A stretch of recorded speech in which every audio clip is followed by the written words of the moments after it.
Hey, what's up guys, MugenLord here, and apparently the creators behind the Tower of Fantasy is coming up with their own urban, free-to-play, open world experience, and it's quite interesting. We starting to see a lot of these games pop up, and I want to know if this is going to be the newest trend when it comes to these free-to-play open world experiences from these Chinese and Korean studios moving forward. So before we even dive into this video, make sure to hit the subscribe button, the notification bell for more gaming content here on this channel. So we're going to dive right into it. It's from Niche Gamers. I think this is going to be pretty interesting. I'm starting to see similarities between all these projects that's been coming out recently, that's been these new urban fantasies. So Tower of Fantasy dev announces new urban fantasy RPG called Neverness to Everness.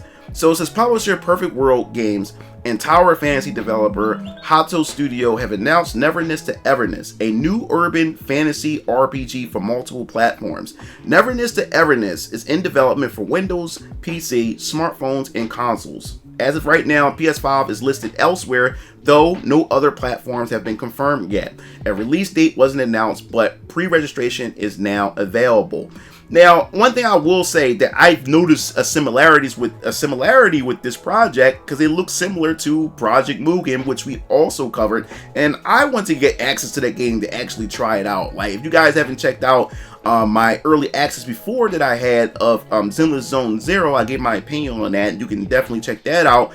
But I'm starting to see a similarities between these two. Now, the only thing I am worried about is that if this is going to be a new trend, I'm afraid is that they're going to oversaturate it, and then we're going to start seeing so many clones and so many versions of this that they're starting to copy and paste one another, that there's nothing original about it. That's the only thing, because I do see some Project Mugen and a little bit, I guess you would say, Zenless Zone Zero that's mixed into this as well. So we're going to just move forward with this. So here's a rundown on the game plus its reveal trailer.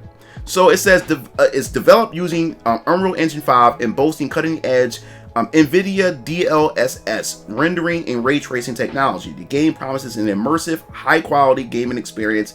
Neverness to Everness will be available across various platforms, including consoles, PC, and mobile devices. Now, this is another thing too when it comes to these games that's also for mobile, is that these games have to be designed for mobile, for mobile in mind. And that's the thing that I see that a lot of people are starting to have issues with when it comes to Zenless Zone Zero. I'm starting to see a lot of people saying that it's a little bit too simplistic. It feels too mobile game-like when it comes to the combat and the simple left clicks that you do within the game or whatever like that. And this is what I hope we don't get this type of experience when it comes to this game as well. But it says Neverness to Everness unfolds in a unique world where the ordinary and extraordinary coexist. A city teeming with anomalies and humans alike. As players, you will make a grand entrance into the city, employing your extraordinary experts' abilities to navigate and tackle the unexpected anomalies that await.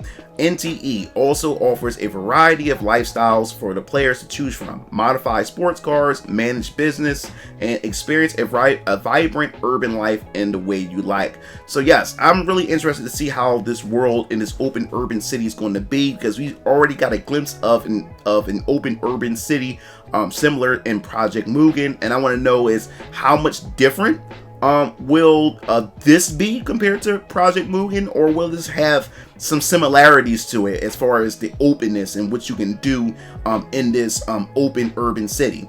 So it says a world where humans coexist with anomalies, set within the expansive supernatural metropolis of Haderu, brimming with wonders. Anomalies sightings are reported daily, like skateboards covered in graffiti running amok at midnight, or an otter with a television head. In Haderu, the extraordinary is the ordinary. Players can also meet partners and friends with various expert abilities and team up with characters to help solve upcoming crises and gradually fit into the everyday life of this new city. Now the thing is, I wonder if this is going to be like a how would I say, a multiplayer aspect where you'll be able to play with other players. I like, because when it comes to these games, I don't really want to play the game by myself. I would love to play with other players, play with my brothers, and maybe play with you guys if you guys happen to take interest in games like this and be able to play with you guys and stream it together and have fun with it. So that's what I more so care about, the multiplayer aspect when it comes to these type of experiences.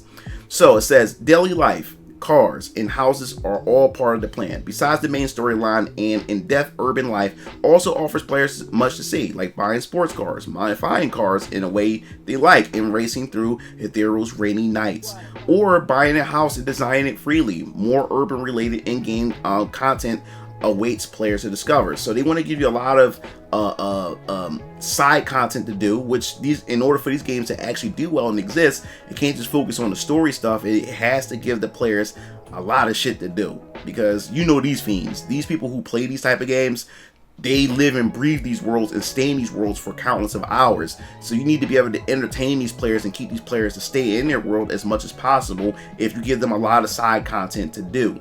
So it says, a stunning supernatural city powered by Unreal Engine 5. To deliver a truly realistic urban experience, NTE utilizes the power of the Unreal Engine 5 to construct its detailed cityscape. The game employs the nanite visualized geometry systems to significantly elevate the realism of each scene.